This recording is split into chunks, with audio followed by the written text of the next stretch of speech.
Good morning, Greater Latrobe. From the WCAT-TV studio, I'm Ramaya Henderson alongside Tyler Nelson.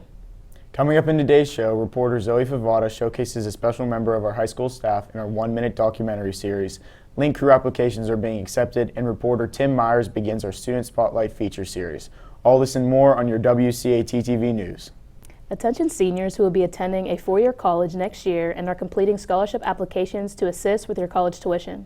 The Dino Castelli Charitable Scholarship Fund applications have arrived at the guidance office. Please pick up your copy today with Ms. Hager.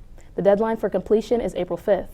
Also, a reminder for seniors to apply for the Mr. Stephen Lacasio Memorial Scholarship Opportunity.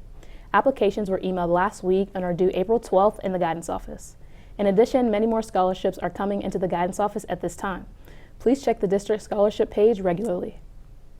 The Lunch and Learn guest speaker series will continue this week during Lunch and Learn in the auditorium. Please check Flex Time Manager for details. Let's get a check on the weather. We go to Gianna Lewis for your 3-day forecast.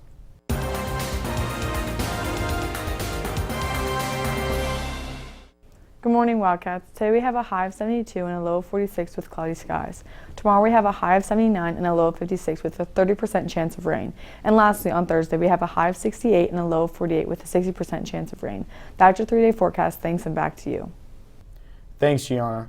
Any junior girl interested in the American Legion Auxiliary Keystone Girls State Week-long program for this summer, please stop in the guidance office to pick up an application and details. This is a great opportunity for a hands-on educational personal experience.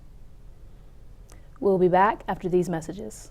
Prom will take place on Friday, May 12th at Zone 28. Tickets will go on sale on mysschooldance.com beginning Wednesday, March 22nd and ending Wednesday, April 5th. Tickets are $75 per person, and your ticket cost includes appetizers, dinner, dessert, a $20 game card to use for the arcade at Zone 28, unlimited access to bowling and other activities, DJ, and dancing. This dance is open to juniors and seniors. Sophomores can only attend if asked by a junior or a senior. We hope to see you there. Calling all upcoming juniors and seniors. It is time again to sign up for next year's Link Crew. Link Crew is a peer mentoring and high school transition program that helps freshmen feel welcome and comfortable during their first year of high school. If you are interested in applying to being a Link leader, please check your school email for the link to the online application.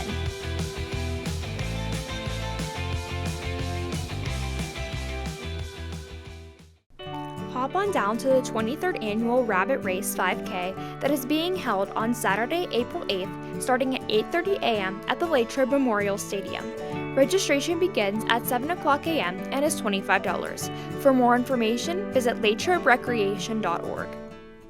We go to Richard Hillwig for the Wildcat Sports Report. Good morning, Wildcats. Today there are 5 sports teams in action. Away from Greater Latrobe, the boys tennis team has a match this afternoon against Indiana at 3:30, and the track team will travel to Penn Trafford for their meet at 4.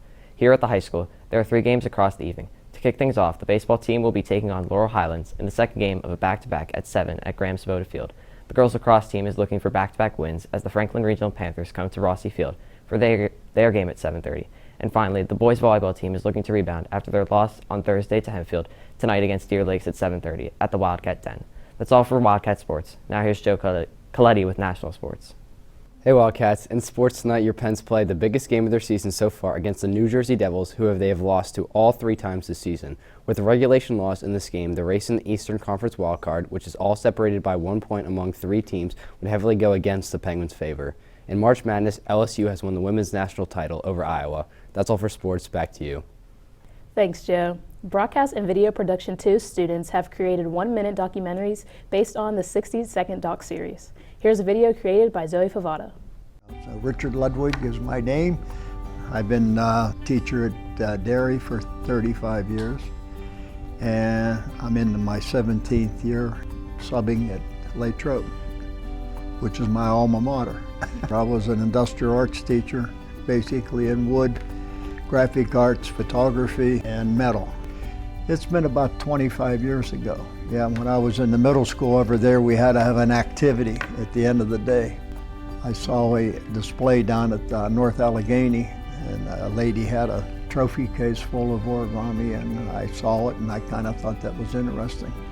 In 17 years, I have quite a trail of models that I left in different classrooms around the school. It is not litter, it's origami. I like to make these and give them away as little gifts, so it helps you maintain a friendly atmosphere, just a friendly gesture. And I think that we need more of that. Wondering what's on the menu today? Here's Quinlan Mulroy with What's Cooking.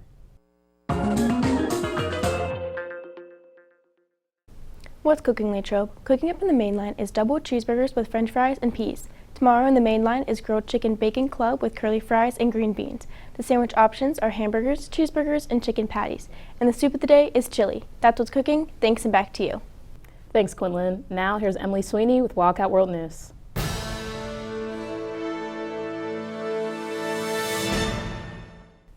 Good morning, Latrobe. Today in World News, there is said to be a connection between global warming and the extreme weather we've been experiencing lately.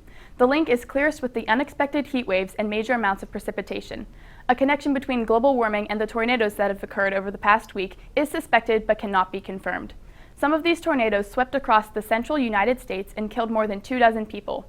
A recent study showed that in 70 to 80 years, the annual number of these natural disasters may increase by 6.6%. Next up, Russia is blaming Ukraine for wounding over 30 people in a bombing attack.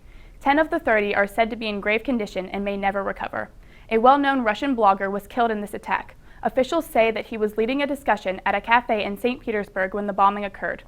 And in local news, the 30th annual Tastes of the Town spring event hosted by the Ligonier Valley Historical Society will be held on Thursday, April 20th. Doors open at 6:30 p.m. and all profit will go to the educational and preservation efforts for the Compass Inn. That's all for world and local news. Back to you. Musical arts have been shining in the school for decades. One student has found his way into the center spotlight on and off the stage. Here's reporter Tim Myers with today's Student Spotlight. Sophomore Jack Dixon has been a true asset to the musical program at Greater Latrobe. Music has always been a part of Jack's life, even before he committed to being in the school's musical program. I've been pretty involved in music my whole life. I started taking piano lessons in 3rd grade, and so I've had multiple different teachers. I got involved in theater my 8th grade year when my music teacher asked me to do our musical when I didn't really intend on doing it, and she got me into that, and then I've been doing that ever since. Jack is also a talented athlete, but with conflicting schedules for baseball and musical practice, he decided to commit to one. I played baseball for about 12 years, and I still love the game. I watch all the highlights on MLB's YouTube channel. Practice schedules were pretty intense for baseball. We practiced every day, and then musical's a little more laid back. It's not as much time, but during what we call Tech Week, which is our 2 weeks before the musical, that'll be every day for 2 weeks. Since his commitment, Jack has become a star, showing his talents through singing, acting, and playing instruments. He has been in 4 different Greater Latrobe shows, playing key roles in every one. His most recent lead role being Pippin in Pippin. As a sophomore, Jack has learned a lot through the experience. It's pretty cool being a lead as a sophomore. I know it doesn't happen a ton, but I get to learn from everyone around me. And so all the juniors, the seniors, I get to kind of take in that knowledge and prepare for the upcoming years. And it's a really, really fun experience. Even with all the time he puts into theater, Jack still finds time to do other activities he enjoys as well. Outside of musical, I'm involved in track, bowling, Boy Scouts, pep band, and some other fun clubs like that. With all the talent Jack possesses, Greater Latrobe is sure to see him on the stage and in the spotlight again. Thanks for tuning in to this edition of WCAT TV News. Have a great day, Latrobe. We are GL. Go Wildcats.